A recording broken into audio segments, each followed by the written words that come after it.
What's going on, everybody? I'm CaptainRoBear, and this is Eberron, episode 39, the after show. Oh, and what a show it was. What a show. Who is a god, my friend? That guy right there. That guy. Insane. We're not worthy. We're not worthy. Totally not worthy. Much like Umber himself, I pre-declined the night without knowing how shit would work out and just went straight up Birth of a God on the episode. Pulled Ro and Alex's cover of Birth of a God and threw it into tonight's episode. And what do we get? We got the Birth of a God! The Ascension. I'm so happy and excited. It's crazy. All I did with Adam in between session, we sat down and we worked on his new character. Because I said, you were absolutely he knew it. He said, that's okay. I get it. It's where the dice took me. It's not my first time rolling a 1 on a Sphere of Annihilation. Yep. In this case, it was a 1 and then a 20 on a blood altar that had just summoned Kashar back to the material plane. But I had a card up my sleeve, which is always, hey, pull that spell attack. Let's see what happens. Same way you did in the dream plane. Advantage, toss it down, you roll the 20. So right off the top, we get to spill the beans. My secret piece that may take time to get through, to get to it. There it is, right at the top. I have you in your form. You have to immediately level up your character to 20 on the spot. Which, hey, nice fucking job, dude. That ain't no easy feat. Yeah, well, lucky for me, when I build a character, I look at the long haul and have discussions ahead of time with RoBear to know what will fly and what we need to tweak. And so, it helped that I was familiar with it. But yeah, I was definitely not planning on doing that this episode.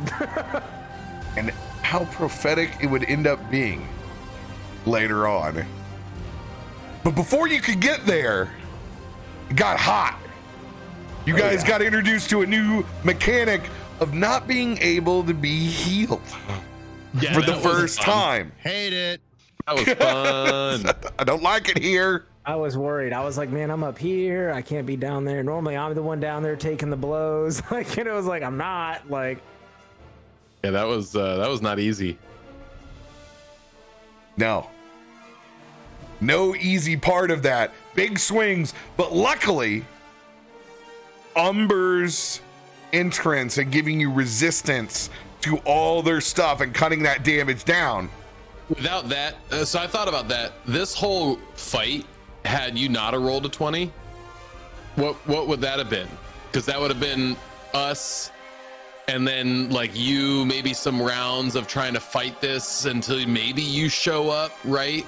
But that would have been multiple rounds of us getting fucking critted on by this dude that crits on 19s.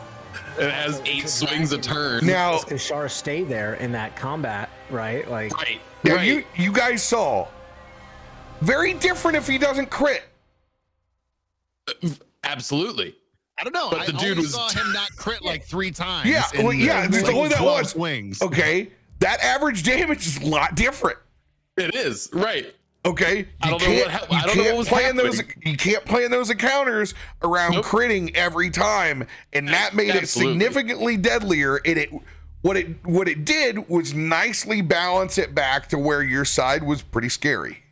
That's what I was just ultimately getting at, is that like, had he not rolled that 20 in the beginning and it would have played out the rest of the way that it had, that would have been just a TPK, man. That would have been just done so. You never know. No way. You never know how it rolls. Well, You don't. and how things change. This became an all-out fisticuffs. And number of ads can change versus where we plant ourselves. This time I got to do it. It was just all full send. I got to turn everything on all at once. And guys did well. Leightash, being the only main caster, once again has to carry the brunt of counterspell back and forth with the other main. Mage. But you shut down Contagion twice. Twice, yeah, huge. Huge moves, saved your Steel Wind Strike to the end, decimated them. You guys made a good call with having Recoil send in his extra AoE damage a little bit. Extra 14 points, spread it around. You chipped away, you chipped away. You did pretty damn well as you could have done against a group that threw double-digit crits on you. Yeah. So when it came down to it, and you're making your choice, Adam, what are you thinking if you fail and you don't get this Touch of the Death? You go for your max, you use your channel divinity, you send it all. What do you think happens if it doesn't work? Ooh, I think in my mind it was, okay, I've gotten this far on belief, so I'm gonna send everything, and if RoBear lets some of this play, there's a shot, there's a chance, right? If it doesn't work, then I think the way I saw it kind of being was, okay, it's going to be a lot of unknowns. Like, the group has the chance to kill the last dragon person, that the beefy dude that was killing everybody. If they down him, then they have a chance to get out. But then it's this unknown of like these two gods duking it out, and it doesn't look great. But like, they, you know, it's like a mystery kind of thing where it's like no one knows what really happens, and then it becomes this reveal later on of what actually transpires. That's kind of how I envisioned it probably would have played out, but I have no idea. Like, I was just hoping, hey, I hope this works. It at least buys them enough time. So now that you own the astral plane, at least part of it outside, fending off these attacks outside on the Sivirus belt, you literally won the belt. You fucking champion. You won the belt. there were going to be these conflicts of constellations and signs of the Vitruvian Man and the dragon continuing to battle consistently throughout, very Skyrim style, and depending on who had the upper hand would affect terrain and like, oh, that's dope. That's actually it would really have been for me to honor the battle of going back and forth tit for tat. That's how I was going to do it if you didn't overcome it. So then it was going to be the constant struggle of man versus dragon that would come to a climax later at some other time. Yep. But instead, you King still Kong really that cool. shit and rip the head off, which was dope. Yeah, and yeah, it's great, and you know, I this is the best way, you know, like I had talked to RoBear a long time ago, and you know, I've mentioned it previously, like I've built the character to that end and not afraid of death, always full sends, and for it to end as it did is the best case scenario. It was a little rocky getting there and even getting through it, but having it end to the trueness of what the goal was, and going through the door and ascending and becoming a god is like crazy to me, and like I will never forget this campaign and this character because of that. But I'm also excited, and I know that Timbo Slice over here wanted to mention some things, but to be able to shed a little bit of light on some stuff, because I could read the writing on the wall, and once I ascend to godhood, I obviously can't just be like, well, let's go adventuring, you know, like it's okay. This is my domain. I'm a god, and I will still, I believe, have impacts and things and cool narrative pieces probably down the line as Umber, but I knew this was like a goodbye. This was the end, right? So I wanted to get that really nice piece in the end to give some insight into the backstory between Umber and Garomesh or Callista, and kind of shed some light, and I wanted that good moment with Tim, which I'm glad I got. Yeah.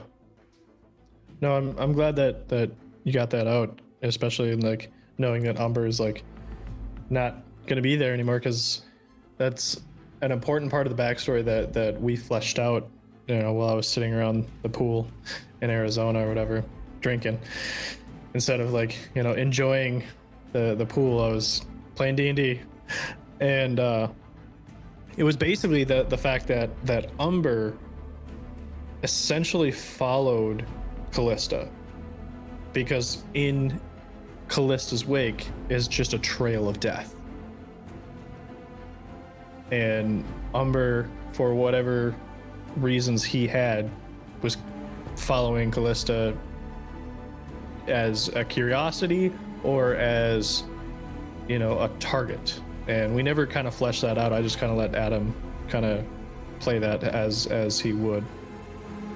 Yeah, well, I mean, I can give you the insight now because, the viewpoint I kind of took on it after, progression and things like that. We left a couple things open, and there's a few times me and Tim kept going back and forth and saying like, okay, what do you think about this? Or, can I drop this here? It kind of became apparent, especially with what Umber's been doing throughout the entire campaign, that Umber was following this trail because the natural balance was shifting. And there was so much blood and destruction following this individual that he took it upon himself to track down this individual and try to intervene, whether that be through combat, whether that be through tutelage or mentorship or, anything that he could do. But he thought the most important thing is putting these souls at rest so that these souls are not bound to the transgressions of someone who might be altered, confused, frustrated, angry, like mistakes that have built up over time. So his reasoning was all, I'm going to cleanse this trail that you've done. And the very first campaign, I had mentioned that I was on a journey looking for someone. And for the half of the campaign, I hadn't, I knew, Adam knew it was Tim, but Umber had no idea that the person he's been looking for all along, he was traveling with. And then things started to progress. So I wanted to kind of give that piece of, you're looking into the past and seeing Umber at all of these gruesome purifications, if you want to call it that way, of just blood and mass destruction of all these places that has been hinted at with Tim's character, Callista, cleansing and blessing those grounds and releasing those souls in the hopes of eventually catching up and then seeing what can change. And so having that piece and kind of saying like, obviously you do what you do and take it from here, but saying you're not held captive or responsible for your past anymore. I have wiped that debt. You can start anew today. And I just thought it was a really cool piece. Yeah. I didn't know that was going to happen. And like, if you remember back when we defended the tribe, like episode 3 or 4, and Garomesh did like a super, super gruesome thing where he buried people in the sky. He hung them upside down and then burned them. That was like the drop of the hint that like never came back until now, that like because he explained that like, I will bury you in the sky and you will never see your god. Because his, like, Callista's whole job was to literally take people out and never let them join the pure flame. Yep. So having that nod at the end of the priest hanging, blood, all of that, like, and that was the first time going back to there that, and I think I made a note that Umber looked at Garomesh with this weird kind of familiarity. That was like, it just dropped a little nugget there of like, yeah, I've seen that before. And then it's just built out. But no, I mean, I loved it. There was a lot of cool things we were talking about doing, but I mean, you can't have it. I don't think you can have it a better way than that. So, and I'm excited to see what Tim does with it, because obviously he's got plenty more story to tell with that. And there's some interesting people that even you haven't met that like, there's going to be some compelling things coming up and some choices. Yeah. So I'm excited to see where things go. But as far as Umber's concerned, I am more than ecstatic with this as his sort of goodbye in a sense. Obviously still around and still having some effect, but what a way to go. And I think you told the story that you wanted to tell. Absolutely. You can't go wrong with that. I'm a god, you know. That's what I was preaching since day one. And you made the rolls to prove it. Every time when Umber was asked if he was a god, Umber rolled a nat 20. Yeah. And that's Crazy. You deserve to become. Not many people having a character that ascends into godhood in the middle of their campaign. You will always have that feather in your cap. And I love how it pushed Tim's story forward. Yeah. And where we all end up going next. I'm super, super pleased. It's one of those where you're like, you would love for an outcome like that, but it's dice, so it'll do what it is. I'm along for the ride as much as everybody else is. Tonight was just one of those special nights, man. What can you say? Ridiculous. Really, really, really badass. And thank you guys for coming along the ride, man. Making it happen. It was a fun one tonight. Not only will you guys remember it for a long time, I think there's a handful of people out there in chat land and that are going to watch this on the tube. They're going to have their minds blown on the possibilities of storytelling if you just let it ride. And enjoy the lore drops. Damn right. Great ride. Loved it. Love you guys. Thanks for hanging out with the after show. We'll see you guys later. Much love. Be good to each other. Dear God.